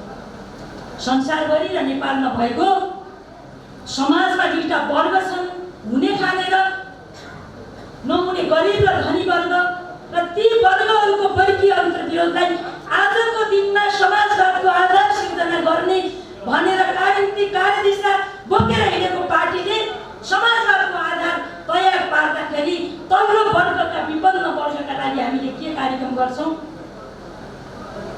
आज आधार तयार पार्दा समाजवादमा जाँदा सङ्क्रमण गर्दाको चिज अर्कै छ हो। यही विषयको वरपर हाम्रो पार्टी कसरी जान्छ भन्ने कुराको निर्धारण हुन्छ र राष्ट्रिय सम्मेलन हामीले धेरै छिटो राष्ट्रिय सम्मेलन गर्छौँ र हाम्रो डकुमेन्टको केही नेता हामी छिनोफानो गर्नेछौँ। मूलत आज 9औं राष्ट्रिय महाधिवेशनले मार्गदर्शन गरेको सिद्धान्त, नीति, कार्यक्रमबाट यहाँसम्म आयौँ। त्यसका कतिपय ल्याप्सेसहरू छन्, ती ल्याप्सेसहरूलाई हामीले हटाउँदै नयाँ चिजहरूलाई एक गरेर हामी अगाडि जानुपर्छ। त्यसकारण सबै वामपन्थीहरूको एउटा साझा कम्युनिस्ट पार्टी, वाम पार्टी बनाउने हाम्रो अभियान हो। त्यसैले मार्क्सवाद लेनिनवादलाई मार्गदर्शक सिद्धान्त मान्दै आजका जातीय, क्षेत्रीय, लैङ्गिक विभेदहरूको अन्त्य गर्न मार्क्सवादको सृजनात्मक प्रयोग र विकास गर्नको लागि हामीले नयाँ ढङ्गले सोच्नै पर्छ र यो सोच्ने बाटोतर्फ हामी अगाडि जान्छौँ। आजैको अवस्थामा हामी यो संविधानको रक्षा गर्न, सरकारलाई पूर्णता दिन र सरकारले जनपक्षीय काम गर्नको लागि अब हामी कसरी बढ्छौँ भन्ने कुरा अझै महत्त्वपूर्ण कुरा छ। र आगामी निर्वाचन र निर्वाचनपछि सरकारको स्थायित्वका बारेमा पनि संयुक्त मोर्चाको अवधारणा के हुन्छ भन्ने कुराको सैद्धान्तिक छलफल गर्नुपर्ने बेला भएको छ। अबको 7-8 महिनापछि हामी स्थानीय चुनावमा होमिनै हाल्नेछौँ। हाम्रो पार्टी निर्माणको एउटा 50% काम त स्थानीय चुनावमा हामी जब होमिनेछौँ त्यति बेला त्यसले पूर्णता पाउँछ। अहिले हामी विद्रोहमा छौँ। यो विद्रोहको प्रक्रिया त्यहाँ पुग्दा अझै तीव्रतर गतिमा बढ्नेछ। साबिको एमाले पार्टी र अरू पार्टीबाट पनि विद्रोह हुने र नेकपा समाजवादीमा सामेल हुनेहरूको ठुलो पङ्क्ति हुनेछ। उनीहरूलाई राजनीतिक हिसाबले, वैचारिक हिसाबले, नीतिगत हिसाबले त्यसका पार्टीका आदर्श र मूल्यमा समाहित गरेर हामीले एउटा साझा वामपन्थी पार्टी निर्माण गर्ने अभियानले त्यहाँसम्म अझै तीव्र रूप पाउने भएको भएर हामी आज वामपन्थीहरूको ध्रुवीकरणको पक्षमा मोर्चाको हिसाबले र संयुक्त मोर्चा, वाम लोकतान्त्रिक रूपमा एउटा संयुक्त मोर्चाको अवधारणाले अगाडि बढ्नुपर्छ। आजको संविधानमा, कानुनमा विद्यमान व्यवस्थाले जुन निर्वाचन प्रणाली हामीले अवलम्बन गरेका छौँ, एउटै पार्टीले बहुमत प्राप्त गर्ने निर्वाचन प्रणाली होइन यो। जब यहाँ 2-2भन्दा धेरै, 3-3भन्दा धेरै पार्टीहरू मिलेरै सरकार बनाउने कुराको डिमान्ड गर्छ हाम्रो संविधान, हाम्रो विद्यमान कानुनले। त्यसो गर्दा आजभन्दा उन्नत प्रकारको पोलिसन कल्चर हामीले देखाउनुपर्छ। आज कुइना ठसिएको आधारमा, काहीँ आँखा जुधेको आधारमा होइन, हाम्रो खास उद्देश्यको लागि, खास डेस्टिनेसनका लागि हाम्रा कमन मिनिमम कार्यक्रम बनाएर वडा तहदेखि नै जानुपर्छ। त्यसो गर्यो भने राष्ट्रिय स्तरमा पनि संयुक्त सरकार, संयुक्त गठबन्धन, निर्वाचनमा गठबन्धन बन्ने आधार बन्छ। त्यो बाटोबाट हामी जाने हो। त्यसैले आज संविधानको व्यवस्था धारा 76 को 5 अनुसार बनेको सरकारले बाँकी कार्यकाल पूरा गर्ने, संसदलाई पूरा कार्यकाल सञ्चालन गर्ने र अब आगामी निर्वाचनमा जानको लागि जसरी संयुक्त सरकार अपरिहार्य छ, यिनै लोकतान्त्रिक प्रगतिशील शक्तिहरूको बीचको आगामी दिनको संयुक्त मोर्चाको बारेमा हाम्रा केही अवधारणागत कामहरू पनि हाम्रो राष्ट्रिय सम्मेलनमा टुङ्गो गर्नुपर्छ। त्यसो गऱ्यौँ भने एउटा संयुक्त मोर्चा हुनेछ, अर्को वामहरूको छुट्टै एक प्रकारको हामीले ध्रुवीकरण कसरी गर्छौँ भन्ने कुराका हाम्रा केही सैद्धान्तिक अवधारणाहरू हामी अगाडि ल्याउनुपर्छ। त्यसो गर्दा हामीले खुट्टा उचालेर आजै हाम्रो आफ्नो पार्टीले एउटा आकाशकरण नगर्दै एमाले पार्टीमा वा माओवादी पार्टीमा हाम्रो पार्टी एकताको गुन्जाइस आजको दिनमा छैन र हामीले त्यसलाई अहिले नै स्वीकार गर्छौँ। हामीले आफ्नो बलबत र बुद्धिमा एउटा साझा वामपन्थी पार्टीको साझा ग्राउन्ड भन्नुको मतलब के हो भने विभिन्न सन्दर्भमा वामपन्थी आन्दोलनमा लागेका क्रान्तिकारीहरू विचारमा, आदर्शमा, मूल्यमा र सङ्गठनभित्रको यो चाकर प्रवृत्तिको विरुद्ध लड्न नसकेर किनारमा बसेकाहरूलाई पनि हामीले गोलबन्द गर्नुपर्छ। त्यो गोलबन्द गर्ने अभियानमा नै हाम्रो पार्टी वामपन्थी पार्टीहरूमध्ये सबैभन्दा मूल प्रवाहको पार्टी बनाउने सङ्कल्प हामीले नै गर्नुपर्छ। त्यसकारण अहिले गोदावरीको जङ्गलको चिसोको राप लिइरहेका, शीतल तापिरहेका हाम्रा कतिपय मित्रहरूका मलिन अनुहारहरू हामीले देखेका छौँ। ती मलिन अनुहारका लागि पनि ठाउँ यही हो। हिजो अत्यधिक क्रान्तिकारी भएर विद्रोहमा आएका साथीहरू क्रान्तिले एउटा चरण पार गरिसकेपछि, शान्तिपूर्ण आन्दोलनमा त्यो आन्दोलन रूपान्तरित भइसकेपछि किनारामा रहेका घाइतेहरू, बेपत्ताका परिवारहरू या त्यो आन्दोलनमा मेनस्ट्रिम नभएका साथीहरूको लागि पनि एउटा क्रान्तिकारी पार्टी यही नै हुनेछ। इतिहासमा धेरै पहिलेदेखि कम्युनिस्ट आन्दोलन वाम बुद्धिजीवीको हिसाबले योगदान गरिरहनु भएका सबैको हिसाबले वैचारिक राजनीतिक छलफल गर्ने एउटा साझा नेतृत्वको आधारमा अगाडि बढ्ने पार्टी पनि यही पार्टी हुनेछ। किनभने हामी विचार सिद्धान्तको आधारमा पार्टी निर्माण गर्छौँ, न कि मोजामा खड्गप्रसाद ओलीको फोटो छापौँ। अब त मोजामा टावेलमा, गन्जीमा, टोइलेट पेपरमा, यस्तो टिस्यु पेपरमा खड्गप्रसादको ट्रेडमार्क ब्रान्ड भयो। हो त्यो नक्कली ब्रान्ड, उपभोग गर्न अयोग्य ब्रान्डका विरुद्ध जनताले अर्ग्यानिक उत्पादन हामी आफै गरौँ, उखुको रस बनाऊँ, जसलाई आज जबरजस्त मल्टिनेसनल कम्पनी जस्तै ब्रान्डिङ गरिँदैछ नि, त्यो नक्कली विषाक्त उत्पादन हो र त्यो विचारले, विषाक्त कार्यक्रमले, नीतिले, प्रवृत्तिले, उद्देश्यले, आकाङ्क्षाले, लोभले ती चाकरहरूको ब्रान्डका विरुद्ध साँच्चै राम्रो कम्युनिस्ट पार्टीको ब्रान्ड हामीले बनाउने हो। यो ब्रान्ड बनाउन हामी आउने हो। त्यसकारण यो पार्टी यसरी बन्छ। मैले यति कुरा संयुक्त सरकार वामपन्थीहरूको ध्रुवीकरणको कुरा गरिसकेपछि एकजना मित्रले सानो एउटा आर्टिकल लेख्नु भएको छ यो खड्गप्रसाद ओलीको प्रवृत्तिका बारेमा। म यहाँ पनि सुनाउन मन लाग्यो। एउटा कमजोर पृष्ठभूमिबाट आएको मान्छे, उसको आर्थिक र सामाजिक अवस्थाले सही शिक्षा, दीक्षा लगायतका चिज प्राप्त गर्न सकेन। जबरजस्त ऊ संजोगले शासकीय रूप धारणा गर्न पुग्यो भने के हुन्छ भन्ने कुरा पूर्वी युरोपको रोमानिया भन्ने देशमा एकजना निकोलाई चाउस्की भन्ने एकजना यस्तै पात्ला रहेछन्। गरिबीको कारणले पढ्न नपाएका, आकाङ्क्षाको हिसाबले एउटा शक्तिशाली नेताको यस्तो चाकर बनेका र संजोगले तिनै मान्छे शासक भएपछि अग्ला प्रतिमा बनाउनेदेखि उनले जे गरे 1965 देखि 74-75 सम्म त्यही रोमानियामा कम्युनिस्ट शासन पतनको कारण पनि तिनै भयो। त्यसकारण खड्गप्रसाद ओली तेह्रथुमको आठराईबाट मकैको भात खान नपुगेर धापा झरेको मान्छे, अर्काको घरमा भैँसी चराएर बसेको मान्छे, उच्च शिक्षा पढ्ने सामर्थ्य नभएको मान्छे आज संसारका रिनाउन युनिभर्सिटीबाट मानद डबल रेटको सर्टिफिकेट बोकेर आफूलाई मक्ख बनाउँदैछन्। ठ्याक्कै पात्रसँग मिल्छ।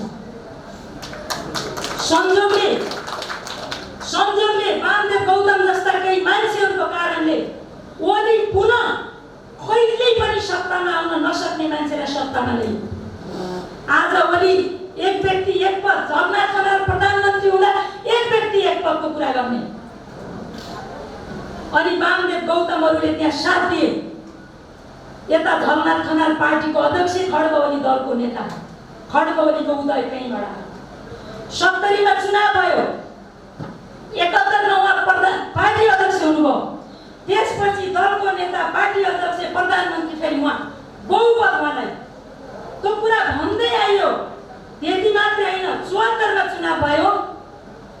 त्यो चुनावपछि पनि उहाँका छोरा चाकर सबै इन्चार्ज, मुख्यमन्त्री सबै आफूलाई पाइ पर्ने हिसाबले सिद्धान्त बनाउने, तर सिद्धान्त निष्ठ भएर पार्टी सञ्चालन नगर्ने। खड्ग प्रसाद ओलीका 6000 चाकरहरूले गोदावरीमा शीतल तापिरहेको देखिन्छ। एकजना मालिक छ, बादशाहको आफूलाई अभ्यास गर्छ, तर त्यो च्युत भएर बालुवाटारबाट बालकोटको बागरीमा पुगिसकेको छ। त्यहाँ खाबो चितरेर नङ्गै भाँचिसकेको छ। अनि त्यहाँ ठुल्ठुला अग्ला प्रतिमा बनाएर, कागजका पुतला बनाएर त्यहाँ यसो सरगर्मी बढाइएको छ। 6000 चाकरहरूले स्तुतिगान गाएका छन्। विचार, सिद्धान्त, नीति, कार्यक्रम, त्यसको मार्गनिर्देशनका बारेमा विधान सम्मेलनमा कहीँ चर्चा छैन। चाकरहरूले ताली बजाएका छन्। मालिकको फोटो मार्क्समा, बोतलमा, टोयलेट पेपरमा यत्र तत्र सहरभरि छापिएको छ। यस्तो कहिले भएको थियो भने 62-63 सालको ऐतिहासिक जनक्रान्तिको उर्लाउँदो अवस्थाका बीचमा राजा ज्ञानेन्द्रका पनि यस्तै अभिनन्दन सभाहरू हामीले देखेका थियौँ। 46 सालको जनआन्दोलनका पञ्च र्याली त त्यति हामीले देख्न पाएनौँ, तर मेरो अगाडिको सिनियर पुस्ता सबैले देख्यो। 25 गतेसम्म पञ्च र्याली हुन्थ्यो, 26 गते राजाले बौद्ध घोषणा गर्नुभएको थियो। त्यसकारण खड्ग प्रसादको यी कुराहरू पनि अहिले दलाल पुँजीपतिसँग र राज्यको दोहन गरेको पैसा रोन्जेल चाकरहरूले त्यसको लोभमा ताली बजाउन्जेलसम्मको त्यो ऋणको, नत्र 6000 मान्छे विधान सम्मेलनमा प्रतिनिधि आउने मापदण्ड के हो? 6000 मान्छे कुन मापदण्डबाट आउँछ? छान्ने विधि के हो? वडाबाट एकजना ल्याइएको भनौँ भने कुनै वडाबाट 50 जना छन्, कुनै वडाबाट प्रतिनिधि छैन। जिल्लाबाट 100 ल्याइएको भने कुनै जिल्लाबाट 400 मान्छेको सहभागिता छ। कुन आधारमा विधान सम्मेलनमा खड्ग प्रसाद ओलीका मान्छे छानिएर आयो? खड्ग प्रसाद ओलीले अभ्यास गरेको लोकतन्त्र के हो? त्यो लोकतन्त्र के हो भन्दा खड्ग प्रसाद ओलीका आदेश पालक चाकरहरूले तोकिएका मान्छेहरूको भजन मण्डली हो त्यो। त्यही मण्डलीका मान्छे आएर विधान सम्मेलन नामको तुजुक गरेका हुन्। र हाम्रा केही क्रान्तिकारी मित्रहरूले त्यहाँ किङ कर्तव्य विमूढ भएर पुतलाको मुनितिर फोटो खिचेको देखिन्छ। म चितवनबाटै, मैले पहिला प्रतिगमन विरोधी आन्दोलनमा चितवनबाट एउटा सन्देश भनेको थिएँ कि नेपाली समाजको मनोविज्ञान र चेतनाको निर्माण वास्तवमा माइग्रेसनले यता संसारभरि गर्छ। चितवन यस्तो एउटा महत्त्वपूर्ण एउटा कोसेढुङ्गा हो। यहाँबाट पूर्व पश्चिम सबैतिर यहाँको विचारको प्रसारण पनि हुन्छ। त्यसकारण ओलीको प्रतिगमन हामीले ढाल्छौँ र हामी विजय प्राप्त गर्छौँ भन्ने कुरा हामीले त्यो बेला भनेका थियौँ र यो सत्य साबित भयो। र मैले आज यही ठाउँबाट अर्को एउटा सन्देश दिन चाहन्छु कि ओलीका अग्लो पदको पुतला मुनि होचो पदको निज मान्छे भएर अस्तित्व गुमाउनु भन्दा यो क्रान्तिकारी पार्टीमा विद्रोह गरेर यहाँ आउनुहोस्, हाम्रो नेतृत्व गर्नुहोस्, तपाईँले हाम्रो अगाडि ल्याउन तयार छौँ र तपाईँले त्यहाँ आफ्नो स्वाभिमान नगुमाउनुहोस्। ट्रेडमार्कमा कसैले पनि उपभोग गर्दैन र कुनै पनि अन्तर्राष्ट्रिय ब्रान्डहरू जनताको चाहना अनुसार आफूलाई अपडेट गरेन भने पनि ती सयौं हामीले जाने सुनेका ब्रान्डहरू आज लोप भए। त्यसकारण ती ब्रान्डहरू पनि लोप हुन्छ। आज हाम्रो साथीहरूले चलाइरहेको क्यामेरा निकोन अथवा यी क्यामेराहरू भन्दा अगाडि कति राम्रा राम्रा क्यामेरा थिए, स्टिल क्यामेरा। ती आज कहाँ गयो? यस्तै हो। फोनका सेटहरू अब हामी सबैको हातमा स्मार्टफोनहरू छन्। त्यो बेलाका यो नम्बर हान्ने फोनहरू कहाँ गए? त्यसका कति राम्रा राम्रा ब्रान्डहरू थिए। जब समयको वेगलाई समाउन सकेनन्, जनताको आकांक्षालाई, उपभोक्ताको आकांक्षालाई सम्बोधन गर्न सकेनन्, ती चाहनाको रोजाइमा परेनन्, त्यस्ता अन्तर्राष्ट्रिय ब्रान्डहरू लोप भए जस्तै खड्गप्रसाद ओलीको मोजा ब्रान्ड त यसै लोप हुनेवाला छ साथीहरू। त्यसकारण ब्रान्ड प्रिय योग्य, ग्रहण गर्न योग्य हुनुपर्छ। त्यसकारण यस्तो ब्रान्डका पछि नलाग्नुहोस्। सूर्य चिन्हको ब्रान्ड कसले बनायो? यी हिजो पञ्चायतका जनपक्षीय उम्मेदवार बोकेर हिँड्ने हाम्रो सिनियर पुस्ताले बनायो। पछिल्ला दिनमा हामीले बनायौँ। ब्रान्ड चिन्हको किन हुन्छ भन्दा जहाँ चेतना र लिटरेसी साक्षरता दर निकै कम हुन्छ, त्यस्तो मुलुकमा आफ्नो विचार पढे लेखेका मान्छे नभएको कारणले विचार रोज्नलाई चिन्ह रोज्न पर्ने हुन्छ। त्यस्तो समाजमा आफ्नो अभिमत व्यक्त गर्न चिन्ह खडा गरिएको, त्यो कुनै विचार होइन। त्यसकारण चिन्ह जे पनि हुन सक्छ। चिन्ह कुनै साध्य होइन, एक हिसाबले साधन पनि होइन। चिन्ह भनेको चिन्है हो, त्यही रूपमा बुझ्नुहोस्। सूर्य चिन्हमा मान्छेले भोट हाल्छन् नि भन्ने सन्दर्भमा मैले पहिले पनि भनेको थिएँ। 64 सालमा सूर्य चिन्हमा 240 सिट प्रत्यक्षतर्फ निर्वाचन हुँदा किन 33 सिटमा मात्रै हाले त जनताले भोट? सूर्य चिन्ह त हामीले 48 सालदेखि ल्याएको थियौँ नि त। जनताले भोट विचारलाई हाल्छन् कि चिन्हलाई हाल्छन् भन्ने कुरा हामीले परीक्षण गरेर आएनौँ र। त्यसकारण यस्ता नक्कली कुरा कायरहरूले, लोभीहरूले, अवसरवादीहरूले, दक्षिणपन्थीहरूले, चाकरहरूले गर्ने कुरा हो। क्रान्तिकारीहरूले कुचो समय कुचै लोकप्रिय हुन्छ, कलम समय कलमै लोकप्रिय हुन्छ साथीहरू। त्यसकारण चिन्हका पछाडि चिन्ह ट्रेडमार्क होइन। खराब पात्र र प्रवृत्तिलाई बढार्न कुचैको लोकप्रिय हुन्छ कि? खराब पात्र र प्रवृत्तिका इतिहासलाई इरेज गरेर बहादुरहरूको इतिहास लेख्न, क्रान्तिकारीको इतिहास लेख्न कलमै पनि यत्तिकै लोकप्रिय हुन्छ कि? खाता खोलिसकेका छ। त्यसकारण चिन्हले होइन, यही बागमती प्रदेशमा खाता खोलिसकेका छौँ। त्यसकारण चिन्ह ठुलो कुरा हुँदै होइन र त्यसको पछाडि हामी नलागौँ। मैले आफ्नो भाषामा धेरै कुरा त भने, म कमरेडहरूलाई यति कुरा भन्नु छ र हामी पार्टी निर्माण गर्ने एउटा अभियानमा छौँ। यो अभियानमा वडा तहसम्म पार्टी बन्दैछ र मेरो एउटा आग्रह के छ भने पार्टी निर्माण भएको 1 महिना 10 पनि होइन 7 दिनमा, 1 महिना 7 दिनमा राष्ट्रव्यापी कसैको सङ्गठन बनेको छ भने त्यो नेपाल कम्युनिस्ट पार्टी एकीकृत समाजवादी बनेको छ। राष्ट्रव्यापी 77 का 77 जिल्ला कमिटी, 7 प्रदेशका प्रदेश कमिटी पार्टीका तहमा बन्ने प्रक्रिया सुरु छ। त्यसकारण राष्ट्रव्यापी यो पार्टी निर्माण हुन्छ। संसदमा आज हामी संघीय संसदमा चौथो सबैभन्दा ठुलो र प्रभावकारी दलको रूपमा हामी उपस्थित छौँ, इलिजिबल छौँ। राजनीतिक मुद्दाको हिसाबले, हाम्रो कन्सिस्टेन्सीको हिसाबले आज हामी जहाँ उभिएका छौँ, राष्ट्रिय राजनीतिका मुद्दा त्यसैको वरिपरि छन् भने हामी राष्ट्रिय राजनीतिको केन्द्रभागमा छौँ। त्यसकारण हामीले हामी चिन्ता गरिरहेका पनि छैनौँ, चिन्ता गर्नुपर्ने पनि छैन।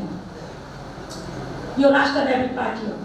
हामीले यो पार्टी 40 वर्ष मुनिका 40% युवाहरूलाई प्रत्येक कमिटीमा सङ्गठित गर्ने सङ्कल्प गरेका छौँ। इभन केन्द्रीय कमिटीमा युवाहरूको जोस, सिनियर भेटरान कम्युनिस्टहरूको सोच, यी दुईटा चिजमा फ्युजन गरेर बीचका अवसरवादीलाई परास्त होइन कि धुले साफ पार्नको लागि हामी यसरी अवसरवादीहरूले हाम्रा केटाकेटीमा 8 वर्षको उमेरमा पुग्लेका दाँत जस्तो 2-4 दिन बनायो। यसो निराशा पनि भयो। यतातिर हेर्दाखेरि हाम्रो कमरेड अध्यक्ष कमरेड जस्तो मान्छे देखिने, तल साकार जस्तो देखिने, बिचमा मान्छे छैन। हाम्रा दाँत उक्लेका हुन् कि भनेको कि अब त हामी फुलफिल गरिसक्यौँ त। पहल कदमीले, सङ्कल्पले, समर्पणले नेतृत्व स्थापित गर्ने हो। अनि नेता खरिद गरेर ल्याएर कार्यकर्ता हुने हो र? हामी प्रत्येक मान्छे आफ्नो तहको नेतृत्वकर्ता, जुनसुकै उमेर समूहका हुन्, जुनसुकै जातीय लिङ्गका हुन्। त्यसकारण यो पार्टीको मूलतः बहुसङ्ख्यक युवाहरूको पार्टी हो। पहिले जनसङ्ख्याको बनोट हेर्ने हो भने वृद्धहरूको उमेर समूहका मान्छे थोरै, बालबालिकाको उमेर समूहका मान्छे बालबालिका थोरै, तर पेटमा अलिकति युवाहरूको ठुलो जनसङ्ख्या भएको एउटा यङ स्टेजको देश हो हाम्रो देश। खड्ग प्रसाद ओलीले हाम्रा सपनाको व्यापार गरेर हाम्रो सपनाको आफै मगानी जाने बनाए र मात्रै हामी यहाँ आयौँ। नत्र संसारमा यस्ता मुलुकहरूले विकासमा फड्को मार्ने बेला हो यो। जापान, अमेरिका, युरोप लगायतका यी सबै मुलुकहरूले यही डेमोग्राफिक डिभिडेन्ड युवाहरूको उमेर समूहका देश भएको बेलामा विकासमा फड्को मारेका छन्। हामीसँग अब धेरै वर्ष छैन, आधा समय हामीले गुजारिसकेका छौँ। त्यस्तो प्रोडक्टिभिटी भएको ह्युमन रिसोर्सलाई ल्याएर मुलुक फड्को मार्ने बेला थियो, आर्थिक सामाजिक रूपान्तरण गर्ने बेला थियो। हामीले यो मौका 5 वर्षको कम्युनिस्ट पार्टीको सरकार निर्वाचनबाट हामीले प्राप्त गरेका थियौँ र यो मौका खड्ग प्रसाद ओलीले गुमाएर हाम्रा सपनाहरू चकनाचुर बनाए। तर अब यसको लाभांश, यो जनसाङ्ख्यिक बनोटको लाभांश अब नेपाल कम्युनिस्ट पार्टी एकीकृत समाजवादीले लिन्छ। त्यसकारण यसको लाभांश लिनको लागि स्थानीय वडादेखि केन्द्रसम्म युवा साथीहरूको हस्तक्षेपकारी सक्रियता र सुझबुझपूर्णको उपस्थिति जरुरी छ साथीहो। त्यसकारण नेताको फेरो समाएर कार्यकर्ता बन्ने दौडमा होइन, आफ्नो पङ्क्तिको नेतृत्व लिन तपाईँ आफै प्रयास गर्नुहोस्। मैले यही अनुरोध गर्छु। बहुसङ्ख्यक युवाहरूको पार्टी हुनेछ, यसका मतदाता युवा हुनेछन्, यसका सदस्य युवा हुनेछन्, भोलि उम्मेदवार युवा हुनेछन्, नेतृत्व गर्दा युवा हुनेछन् र जनसाङ्ख्यिक बनोटको डिभिडेन्ड त्यो लाभांश पनि हाम्रो पार्टीले प्राप्त गर्नेछ र द्रुत गतिमा यो लाभांश प्राप्त गर्ने पार्टी। हिजो मेरो आमाले सूर्य चिन्हमा भोट हाल्नुभएको थियो भने पनि जब मेरो 21 वर्षको दाइको छोरो घरमा जान्छ नि, अनि मेरी आमालाई मतदान केन्द्रमा त मेरै दाइको छोराले पुर्याउँछ। आँखा देख्दिन बाबु भोट हालिदियो भन्यो भने 21 वर्षको लक्का जवान मेरो दाइको छोराले भोट त्यो घाममा हाल्छ कि कहाँ हाल्छ? हामी पार्टी कहाँ बनाउँछौँ? त्यो युवामा बनायो भने त्यहाँ हाल्छ भोट। त्यसकारण घामपामा भोट त 64 सालमा पनि थियो, एमाले भ्रममा बसेको।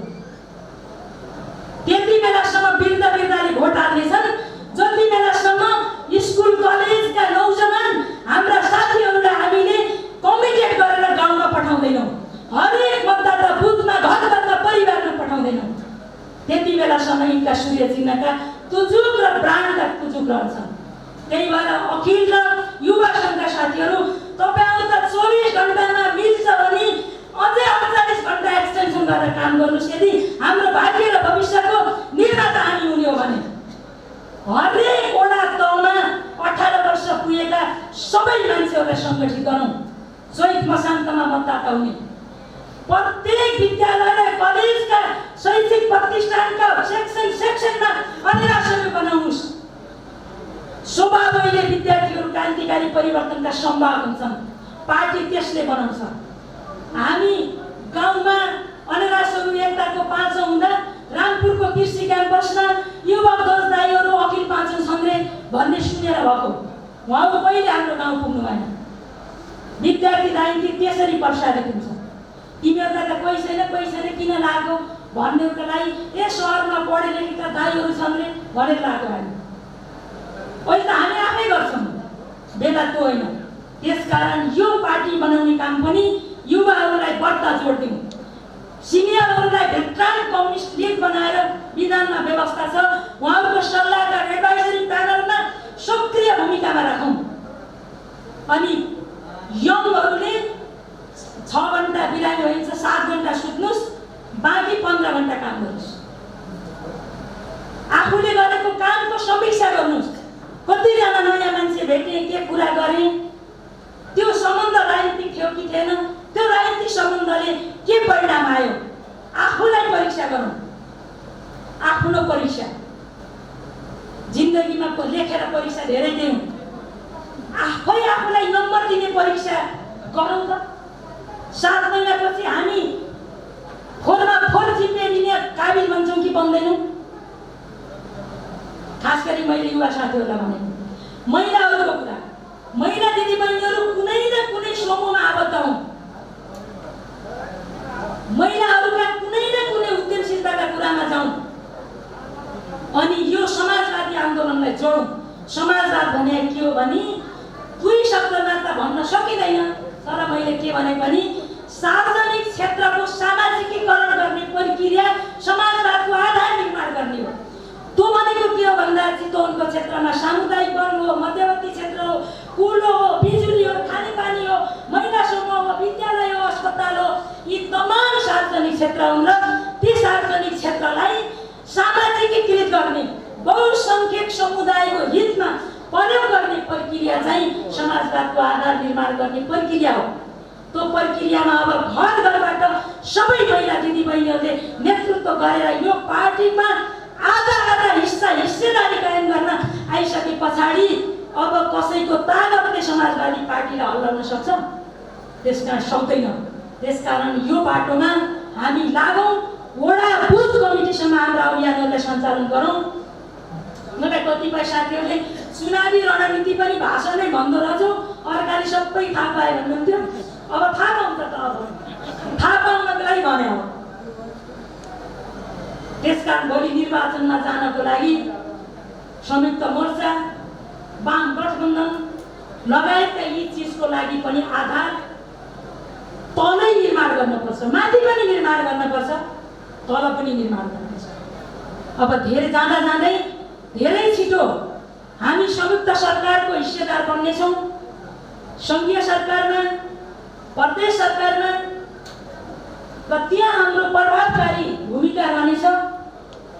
जनआकाङ्क्षाहरूलाई हामीले यो छोटो समयमा कति गर्न सकिन्छ त्यो आधारमा सम्बोधन गर्ने कोसिस मात्रै होइन, अधिकतम कोसिस दत्तचित्त भएर त्यसमा हामी सबैले, हाम्रो पार्टीका प्रतिनिधिहरूले त्यहाँ काम गर्नुहुनेछ। यो बाटोतर्फ हामी जानेछौँ। त्यसकारण म यो नवगठित कमिटीका अध्यक्ष सहितका सबै आदरणीय कमरेडहरूलाई हार्दिक बधाई र शुभकामना दिन चाहन्छु। अब म फेरि, मलाई कृष्ण दाइले अर्को वडामा बोलाइहाल्नुहुन्छ, मलाई थाहा छ। दाइले बोलाएपछि म हुन्न भन्दिनँ, यो पनि थाहा छ।